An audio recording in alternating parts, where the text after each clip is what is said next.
السلام عليكم ورحمة الله وبركاته. الحمد لله رب العالمين والصلاة والسلام على رسول الله وعلى آله وصحبه أجمعين. أما بعد, ഏറ്റവും സ്നേഹനിധികളായ എൻ്റെ പ്രേക്ഷകരെ, സഹോദര സഹോദരിമാരെ, വാത്സല്യനിധികളായ എൻ്റെ വിദ്യാർത്ഥിനികളെ, ഇന്നത്തെ നമ്മുടെ ചർച്ചാ വിഷയം ഒരു വ്യക്തിയുടെ ജീവിതത്തിന് ആവശ്യമായ, അതായത് ജീവിതം വിജയകരമാകുന്ന 4 കാര്യങ്ങളെ സംബന്ധിച്ചാണ്. 4 കാര്യങ്ങളിൽ ഒരു വ്യക്തിയിലുണ്ടായോ ആ വ്യക്തി വിജയിച്ചു എന്നുള്ളതാണ്. ദുന്യാവിലും ആഖിറത്തിലും വിജയിക്കാനുള്ള ഉപയുക്തമായ നിലയിൽ നമ്മൾക്ക് ഇതിനെ കൊണ്ടെത്തിക്കാൻ കഴിയുമെന്നുള്ളതാണ്. 1, സൗന്ദര്യത്തെക്കാൾ സ്വഭാവ സൗന്ദര്യമുള്ള ഭാര്യയാണ്. തൊലിവെളുപ്പോ മറ്റേതെങ്കിലും വിധേയമുള്ള ആകർഷണമല്ല, മറിച്ച് സൗന്ദര്യ സ്വഭാവമുള്ള സ്ത്രീയാണ് ഏറ്റവും ഉത്തമം എന്നുള്ളതാണ്. അതുകൊണ്ട് തന്നെ നബി സല്ലല്ലാഹു അലൈഹി വസല്ലം തങ്ങൾ ഒരിക്കൽ പറയുകയുണ്ടായി, തുങ്കിഹൽ മർഅത്തു ലി അർബഇൻ ലിമാലിഹ വലി ജമാലിഹ വലി ഹസബിഹ വലി ദീനിഹ ഫദ്ഫർ ബിദാത്തിദ്ദീൻ. ഒരു സ്ത്രീ വിവാഹം ചെയ്യപ്പെടുന്നത് 4 വിഷയങ്ങൾക്ക് വേണ്ടിയാണ്. 1, ലിമാലിഹ, അവളുടെ സമ്പത്തിന് വേണ്ടി, വലി ജമാലിഹ, അവളുടെ അഴകിന് വേണ്ടി, വലി ഹസബിഹ, അവളുടെ തറവാടിന് വേണ്ടി, അവളുടെ കുലം മഹിമയ്ക്ക് വേണ്ടി, വലി ദീനിഹ, അവളുടെ മതത്തിന് വേണ്ടി. പക്ഷേ ഫദ്ഫർ ബിദാത്തി ദീൻ, ദീനെയാണ് പരിഗണിക്കേണ്ടത്.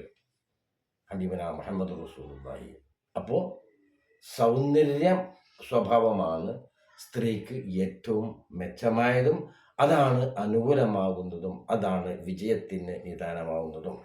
തന്നെയല്ല, മറ്റൊരു ഹദീസിൽ നമ്മൾക്ക് കാണാം, നബി സല്ലല്ലാഹു അലൈഹി വസല്ലം തങ്ങൾ പറഞ്ഞു, അദ്ദുന്യാ മതാഉ, ദുന്യാവ് വിഭവമാണ്. ദുന്യാവിൽ ഒരുപാട് വിഭവങ്ങളുണ്ട്. പക്ഷേ വഖൈറു മതാഇ ദുന്യാ അൽ മർഅത്തു സ്വാലിഹ, ദുന്യാവിൽ വെച്ച് ഖൈറായ, ഏറ്റവും ഉത്തമമായ ഖൈറായ വിഭവം അൽ മർഅത്തു സ്വാലിഹ, നിന്റെ സ്വാലിഹത്തായ ഭാര്യയാണ്. തന്നെയല്ല, അവൾ സ്വർഗത്തിലേക്കുള്ള ഒരു മിഫ്താഹാണ്, താക്കോലാണ് എന്നൊക്കെ മഹാന്മാർ വിവരിച്ചതായി നമ്മൾക്ക് കാണാം. അപ്പോൾ ഒന്നാമത്തത് മർഅത്തു സ്വാലിഹ ഉണ്ടായിരിക്കുക എന്നുള്ളതാണ്. രണ്ടാമത്തെ കാര്യം വൽ മസ്കനുൽ വാസിഅ, വിശാലമായ ഒരു പാർപ്പിടം ഒരു മനുഷ്യന് ഉണ്ടാകുക. അവന് താമസിക്കാൻ പറ്റാവുന്ന നിലക്ക്, ഉപയുക്തമാകുന്ന നിലക്ക് ഒരു താമസ സ്ഥലം അവന് ഉണ്ടാകുന്നത് അവന് രക്ഷപ്പെടാനുള്ള ഒരു മാർഗമാണ്. അത് അവൻ്റെ മനസ്സും അവൻ്റെ വിചാരവും വികാരവും നന്നാക്കി കഴിഞ്ഞാൽ ആ കാര്യം ദുന്യാവിലും ആഖിറത്തിലും അവന് വിജയകരമായി നേടാമെന്നാണ്. മറ്റൊന്ന് വൽ ജാറു സാലിഹ്, സ്വാലിഹീങ്ങളായ നന്മ ഉടയതായ അയൽപ്പക്കക്കാരാണ്. അയൽപ്പക്കത്തിനെ സംബന്ധിച്ച് പറയുകയാണെങ്കിൽ, അന്ത്യനാളിലും അള്ളാഹുവിലും വിശ്വസിച്ച ഒരു വ്യക്തിയാണെങ്കിൽ അവൻ അയൽപ്പക്കത്തെ ബഹുമാനിച്ചു കൊള്ളട്ടെ. ഷഫീഉനാ മുഹമ്മദ് റസൂലുള്ളാഹി സ്വല്ലല്ലാഹു അലൈഹി വസല്ലം. തന്നെയല്ല, അയൽവാസി പട്ടിണി കിടക്കുമ്പോൾ വേറെ നിറച്ചു തിന്നവൻ നമ്മളിൽപ്പെട്ടവനായി അല്ല എന്ന റസൂലുള്ളാഹി സ്വല്ലല്ലാഹു അലൈഹി വസല്ലം തങ്ങൾ പഠിപ്പിച്ചത്.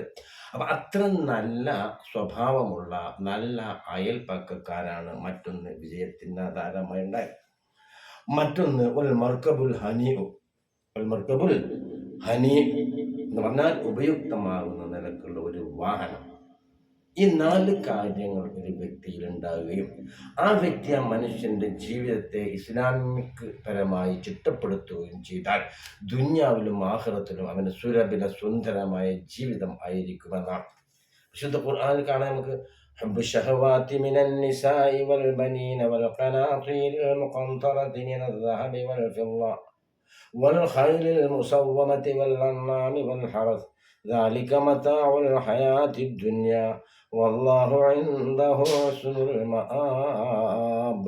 ഹബ്ബു ശഹവാതി മിനൻ നിസാഇ, സ്ത്രീകളോടുള്ള സ്നേഹം, ആ ഹബ്ബ്, ആ പ്രണയം. വൽ ബനീന, സന്താനങ്ങളോടുള്ള സ്നേഹം. വൽ ഖനാതീരിൽ മുഖന്തറതി മിനൽ ദഹബി വൽ ഫിദ്ദ, സ്വർണം വെള്ളി കൂമ്പാരത്തിനോടുള്ള സ്നേഹവും അത്യാഗ്രഹവും. വൽ ഖൈലിൽ മുസവ്വമത്തി, നല്ല ഒത്തതായ വാഹനം. വൽ അൻആമി വൽ ഹറസ്, കൃഷിയിടങ്ങളും നാൽക്കാലികളും. ദാലിക മതാഉൽ ഹയാത്തി ദുനിയ, ഇതെല്ലാം ദുന്യവിയായ വിഭവങ്ങളാണ്. പക്ഷേ ഇതിൻ്റെ എല്ലാം മടക്കം വല്ലാഹു ഇൻദഹു ഹുസ്നുൽ മആബ്, ഇതിൻ്റെ എല്ലാം നല്ല മടക്കം അള്ളാഹുവിലേക്കാണ്. ഇതെല്ലാം നമ്മൾ സ്വീകരിച്ചാൽ നമ്മൾ ദീനിയായി കൊണ്ട് അതിനെ മനസ്സിലാക്കി അതിനെ നമ്മൾ ഉപയോഗപ്പെടുത്തേണ്ട രീതിയിൽ ഉപയോഗപ്പെടുത്തിയാൽ ദുന്യാവിലും ആഖിറത്തിലും നമ്മൾക്ക് വിജയം കൈവരിക്കാൻ കഴിയുമെന്നാണ്. അതെല്ലാം പറഞ്ഞു. റബ്ബന ആതിന ഫിദ്ദുന്യ ഹസന എന്ന് പറഞ്ഞുകൊടുത്ത്, പടച്ചോനെ ദുന്യാവിൽ ഞങ്ങൾക്ക് നല്ലത് കൊണ്ടാണ് എന്ന് പറഞ്ഞുകൊടുത്ത്, മർഅത്തു സ്വാലിഹയാണ് എന്ന് പറയുന്നു. സ്വാലിഹായ പെണ്ണാണ്, സ്വാലിഹത്തായ സ്ത്രീയാണ് എന്ന് സംബന്ധിച്ച് പറയുന്നു. നിങ്ങൾ നോക്കുക, അപ്പം നമ്മൾ 4 കാര്യമാണ്. ഒന്ന് അൽ മർഅത്തു സ്വാലിഹ, അപ്പം ദീനിനെ പരിഗണിക്കുക എന്നുള്ളതാണ് മർഅത്തു സ്വാലിഹ. രണ്ടാമത് അൽ മസ്കനുൽ വാസിഅ, വിശാലമായ പാർപ്പിടം. മറ്റൊന്ന് അൽ ജാറു സ്വാലിഹ്, സ്വാലിഹ്യങ്ങളായ നന്മ ഉടയവരായ അയൽപക്കക്കാർ. മറ്റൊന്ന് ഒരു മർക്കബുൽ ഹനീർ, ഉപയുക്തമായ വാഹനം. ഇതെല്ലാം അള്ളാഹുവിൻ്റെ പൊരുത്തത്തിന് നമ്മൾ ഉപയോഗപ്പെടുത്തുകയാണെങ്കിൽ ദുന്യാവിലും ആഖിറത്തിലും നമുക്ക് റാഹത്താവും, സന്തോഷമാവും. നേരെ മറിച്ച് ഈ ഒരുപാട് സമ്പത്തിന് മനുഷ്യനുണ്ടാകുന്ന ഏറ്റവും വലിയ സമാധാനം മനുഷ്യൻ്റെ മനസ്സമാധാനമാണ്. എല്ലാം ഉണ്ടായാലും ഒരു മനുഷ്യന് ഉപയോഗിക്കാൻ കഴിയുന്നതേ ഒരു മനുഷ്യന് ഉപയോഗിക്കൂ. വലിയ ഒരു സ്വർണ്ണം കൊണ്ട് അവന് ഒരു കെട്ടിയുണ്ടാക്കി കൊടുത്തു നിൽക്കുക. വലിയൊരു ഭവനം സ്വർണ്ണം കൊണ്ട് ഉണ്ടാക്കി അതിൽ കിടന്നുറങ്ങുന്നതും അതുപോലെ തന്നെയാണ് ഒരു ചെറ്റക്കുള്ളിൽ കിടന്നുറങ്ങുന്നതും രണ്ട് സമാനം. ഇതൊന്നും ദുന്യാവിൽ എത്ര വലിയ എടുപ്പുകൾ ഉണ്ടാക്കിയാലും കോട്ടകൾ ഉണ്ടാക്കിയാലും എത്ര വലിയ വിഭവങ്ങൾ ഉണ്ടാക്കിയാലും ശരി, ഉപയോഗം ഒരു മനുഷ്യൻ ഉപയോഗിക്കേണ്ടത് ഉപയോഗിക്കുകയുള്ളൂ. അത് മനസ്സിലാക്കിക്കൊണ്ട് ഇതൊരു മനുഷ്യൻ്റെ ജീവിതത്തിൽ ഒരു മിതമായ രീതിയിലുള്ള ഒരു ജീവിതം, സന്തോഷം, സംതൃപ്തിയും ആനന്ദവും സന്തോഷവും കിട്ടുന്ന രീതിയിലുള്ള കാര്യമാണ്. അല്ലാഹു സുബ്ഹാനഹു വ തആല നമ്മളെ എല്ലാ സൽക്കർമ്മങ്ങളെയും അവൻ സ്വീകരിക്കട്ടെ. നമ്മളിൽ നിന്ന് മരിച്ചുപോയ ഒരുപാട് ആൾക്കാരുണ്ട്. അവർക്കൊക്കെ അല്ലാഹു സുബ്ഹാനഹു വ തആല മഗ്ഫിറത്തും റഹ്മത്തും നൽകട്ടെ.